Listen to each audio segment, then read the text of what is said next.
Welcome to Watch Mojo. And today, we're counting down our picks for the most innovative and technically skilled guitarists to play Southpaw. That is, guitarists who play left-handed style, rather than lefty legends like Gary Moore who played right-handed.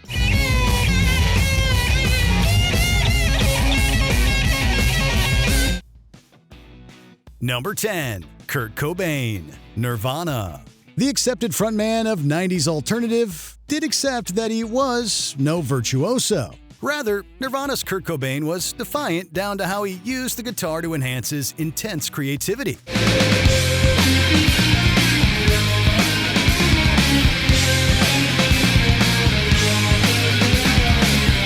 He favored vintage when he could afford more high-end gear than beat-up budget Fenders. He told Guitar World, "Junk is always best." And as he brought that philosophy to feedback-heavy thrashing, even the simplest passages sounded explosive. Where Cobain really excelled for the radio, of course, was his overpowering riffs.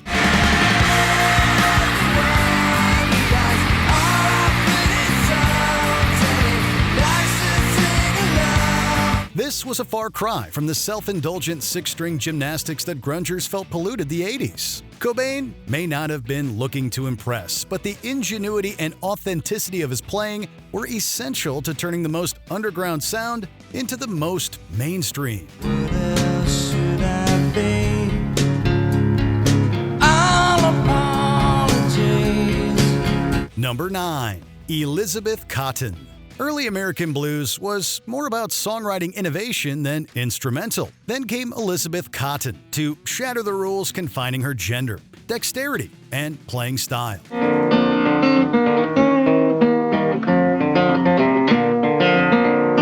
Contending with right-handed guitars is one thing, but hers was traditionally strung. This meant the banjo-trained Cotten led with the rhythm strings while thumbing on the thinner, in a style she referred to as cotton picking. When you play with three, it's a right kind of style, but I'm going to play this in cotton picking style. Her iconic ballads were written from the hearts, but it was her distinct guitar work that made them so whimsical. It wasn't until the late 1950s when she returned to professional music and shared this with the world while housekeeping for the Seeger family. Cotten's recordings have since influenced musicians of all genres to use experimentation and skill to enrich their storytelling. Oh, Lord, oh me, didn't I shake sugary? Number 8. Omar Rodriguez-Lopez. At the drive-in / the Mars Volta. The skilled multi-instrumentalist Omar Rodriguez-Lopez mostly sees the guitar as an efficient means of artistic communication.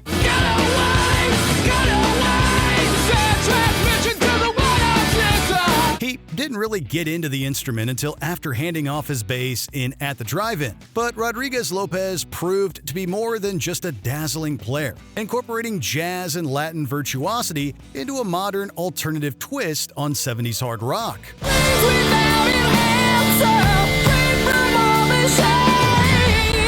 Even fancier was his sweeping use of tone and effects to hone the cosmic psychedelia that powered his prog project, the Mars Volta. His unconventional riffs and rhythm had already established At the Drive-In as a driving force in post-hardcore, whether he likes it or not. Rodriguez-Lopez has been hailed for pushing the boundaries of what the guitar is capable of.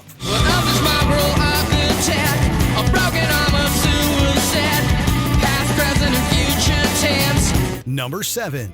Otis Rush. The blues had widely gone electric by the time Otis Rush broke into the Chicago scene, but leave it to a lefty to revolutionize the instrument further. The way you got me loving you so, I can't do my homework anymore. Rush played both left-handed and flipped right-handed guitars with the E string on the bottom.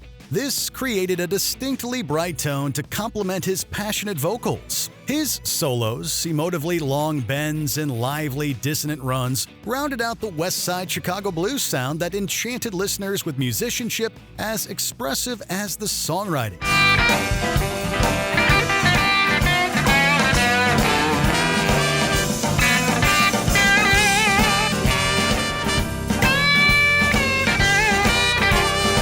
The specific style would be a key influence on the blues rock genre. Rush himself was no rock star, but a true bluesman whose imaginative and dynamic style fully modernized the art form.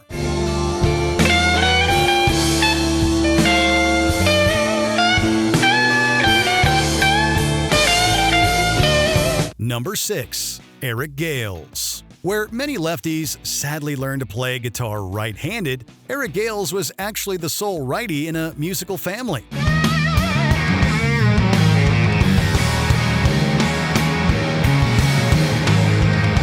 His big brothers may have taught him to play like them, but his dominant hand fretting on the upside-down string arrangement helped the family act stand out. The youngest Gales' passionate, blistering improvisation quickly distinguished him in 1990s blues rock altogether.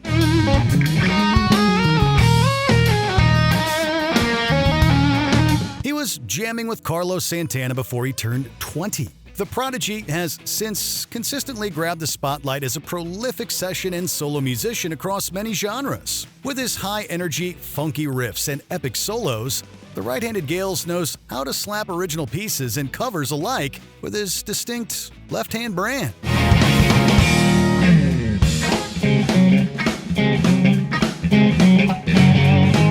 Number 5. Mdou Moctar.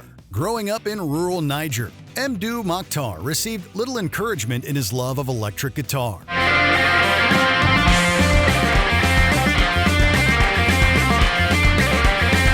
So he built his own guitar, then a playing style that married heavy blues rock with Berber folk music. He then invested in Fender Stratocasters to clean up his either mesmerizing or face-melting showmanship. Mokhtar's eclectic virtuosity and incredibly fast, fiery solos inevitably made him one of the most internationally recognized stars of desert rock.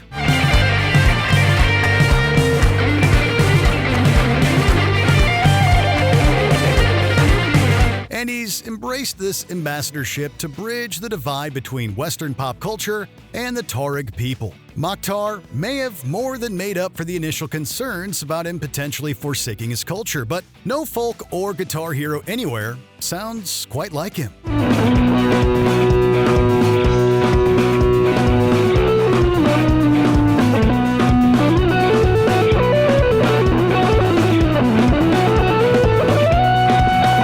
Number 4. Felix Martin. Taking ambidextrous playing to a radical extreme, Felix Martin first trained himself on a variety of left-handed guitars and genres.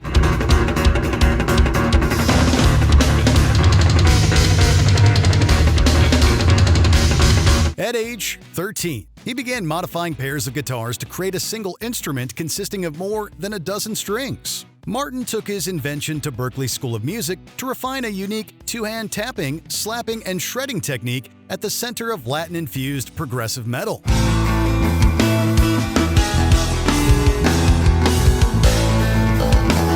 The style may look bizarre, but it sounds clean and exhilarating. Martin, if you will, single-handedly sparked a trend of guitar virtuosos playing dual fretboards.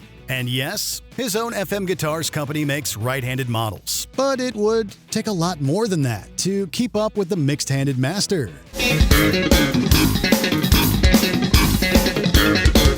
Number 3. Albert King. Between BB and Freddie is one king of blues to reign over the left-handers. Don't be afraid. Come on in. A pioneer of his genre's electric phase, Albert King played right-handed guitars in their standard string arrangement and popularized the Gibson Flying V. It was all very unorthodox for the blues, but King's intense thumb and finger-picking merely enhanced his soulful chops.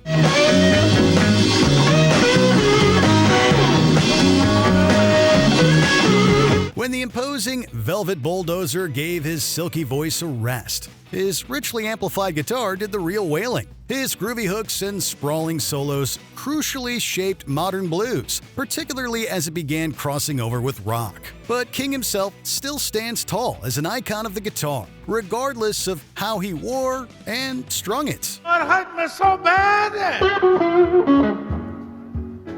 It made my poor heart skip a beat. Number 2.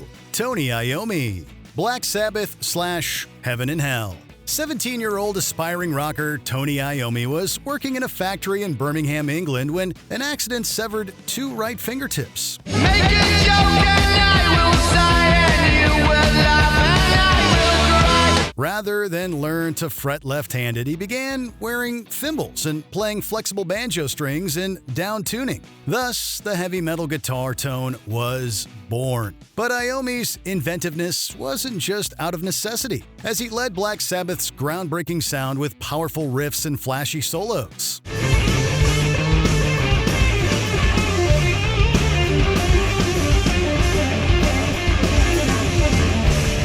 This commanded the attention of the hard rock world and influenced a new style of guitar virtuoso. Through it all, the so-called godfather of heavy metal continues to stand out through Sabbath and the spin-off act Heaven and Hell. Iommi's is the type of massive tone and talent to leave more than just a cultural imprint.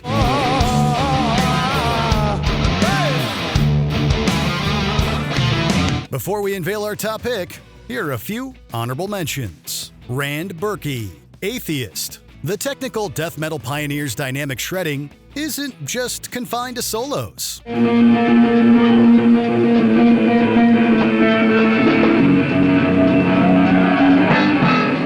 Ernie C., Body Count. With the grooviest hip-hop and flashiest metal, crossover thrash doesn't go much harder.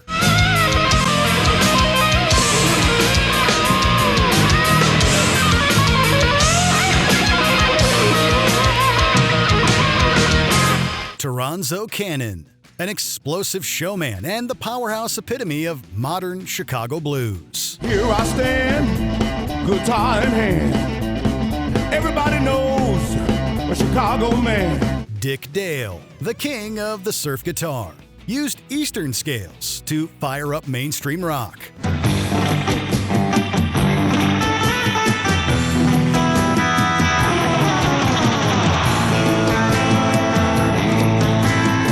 Melina Moye, a real force of classically mesmerizing blues with a modern, soulful flair. Say it, say it, say it, you're gonna know my name. Before we continue, be sure to subscribe to our channel and ring the bell to get notified about our latest videos. You have the option to be notified for occasional videos or all of them. If you're on your phone, make sure you go into your settings and switch on notifications. Number 1. Jimi Hendrix. The Jimi Hendrix Experience. This one's a given, since Jimi Hendrix is already recognized as the most consequential guitarist in modern rock. I'm acting funny, but I don't know why. Excuse me while I kiss the sky. It's harder to argue against his being the pinnacle of Southpaws. Partially trained to play right-handed, Hendrix developed a uniquely ambidextrous style on flipped right-handed guitars with inverted stringing. Greater technical experiments with this flashy, idiosyncratic tone made him a forerunner in psychedelia and heavy metal.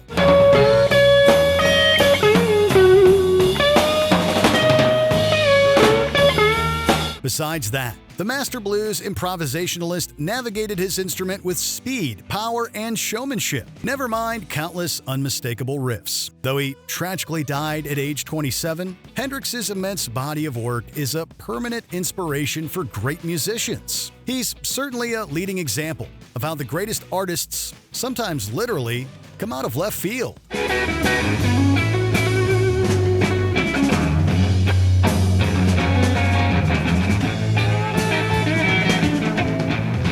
Are some left-handed musicians you feel deserve more credit? Tune into the comments below.